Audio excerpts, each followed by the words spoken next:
Hello everyone, this is Strategy Center and I'm here to bring you the most popular commanders in 1v1 loadouts. First of all, I want to thank you everyone for feedback. It was very helpful and I hope that you will find this video to be an improvement.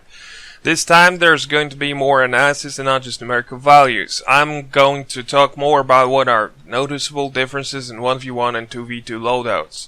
Same as in the case of 2v2 mode loadouts, I have analyzed over 700 high-ranked players in over 700 games. Each of the players was taken into account only once with a specific faction. Each faction had at least 100 games played. Before we start, I would also like to mention that each game mode has different playstyles, therefore different units and in conclusion different commanders, but still there are some commanders being overrepresented.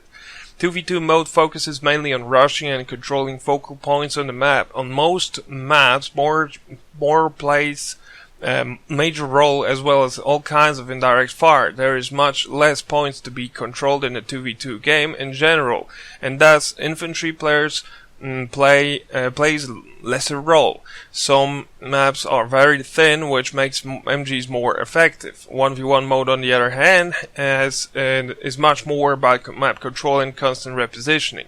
That's why infantry plays a key role. 1v1 is has more flexibility. That's why opening with 2 MGs is a much less viable strategy compared to 2v2 modes. Also, in comparison to 2v2, all kinds of artillery are less cost effective. So, with that being said, without further ado, let us get started. First, we have the British forces. No surprise here, mobile assault tops the chart with 58% of the time being present in players' loadouts. The reason why this commander is used both in 1v1 and 2v2 so often is because it gives the British forces a lot of diversity and covers their weak points when it comes to close quarters fighting. This ability is great, very versatile and effective at small and medium maps. Second commander with 42% popularity is Vanguard. It's a more late game oriented choice with focus on vehicles. Last commander is the Commando for 1% of the time. Notice that all three commanders have Commando's unit, which has high anti-infantry capabilities and map control potential.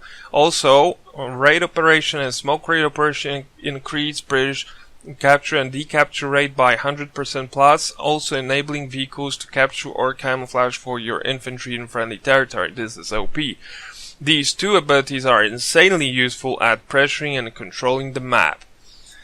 Next we have OKW. OKW 1v1 chart bears similarities to its 2v2 chart. We have Breakthrough and Spec Ops Doctrine at the top, with 57% of the time being chosen into loadouts, but the third commander is Scavenge with 50% popularity. In comparison to Fortification Commander, Scavenge has a greater anti-infantry capability and better map control. First, the infiltration grenades boost your infantry fighting power and a lot, enabling them to raise strategic buildings and literally wiping enemy squads. Jaeger infantry called in from any building on the map enables you to decontrol the cut-off, fight snipers, or finish retreating enemy units. Also, on top of that, gives you a lot of anti-infantry capabilities. So overall, it's a very useful commander in 1v1. In USF, Heavy Cavalry is the most popular commander in loadouts in both modes. Second place in 1v1 has Armor Company, allowing USF to apply some cheesy tactics with the very useful unit of Assault Engineers by using both Flamer upgrade and demo charges. Also, Armor Company allows USF to utilize more light armor vehicle and infantry upgrades, focusing this way more on infantry heavy tactics and early domination, having the Wolverine Collins at hand at any time to combat enemy armor. Tactical support, third with 43% of the time in loadouts, just shows it's a well-rounded commander with very effective anti-infantry artillery available late game, giving late game USF a bit of an edge. In case of Soviets, in both 1v1 and 2v2 modes, guard mortar coordination and shock rifle frontline are first and second place. Noticeable difference lies in the percentages. Same as in the other factions, Soviet players tend to favor commanders with more anti-infantry potentials containing shock troops, KV-8, heavy tank, PPSH package, or Dushka machine gun. In the case of 2v2 mode, Mechanized Support Commander, for instance, has more of a long range and anti-tank profile. Also, the use of Partisan in 2v2 is very effective, especially at urban maps, which helps a lot in turning the tide of the battle. Better map control and wiping squads or vehicle sniping. On the other hand, Partisan won't be as effective in 1v1 because of the smaller map sizes and less buildings. The last but not least, we have Austere. In almost half of the loadouts, we have Mechanized Assault Commander, followed by Elite Troops, which so far is similar to 2v2 loadouts. The biggest difference is the mobile defense, third with 35% of the time in loadouts.